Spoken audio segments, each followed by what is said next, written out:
Brooklyn மருத்துவமனையில் மரண அவஸ்தையில் இருக்கார். கலைஞர் அவர்கள் கூட தேர்தல் பிரச்சாரத்தில் சொல்லும் போது, எம்ஜிஆர் என்னுடைய நண்பர் தான், திரும்பி வந்தோடனே நான் பதவியெல்லாம் தந்துடுறேன், எனக்கு ஓட்டு போடுங்க, இப்போதைக்கு நான் முதலமைச்சர் ஆகிக்கிறேன் அப்படின்னெல்லாம் பிரச்சாரம் பண்ணார்.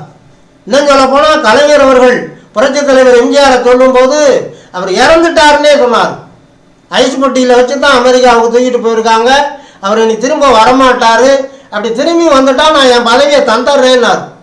மக்களை எப்படியெல்லாம் ஏமாத்தலாம்ங்கிறத மிக நுட்பமாக புரிஞ்சுக்கிட்டவர் கலைஞர் ஒருத்தர் தான் உலகத்திலேயே.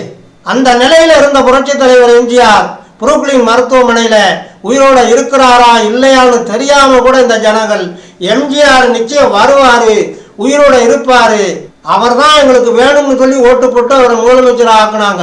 3வது தடவை முதலமைச்சர் ஆனார். பாருங்க, தேதியை பாருங்க, 10/2/1985. அப்போ அவருக்கு வயசு என்ன தெரியுமா? 69.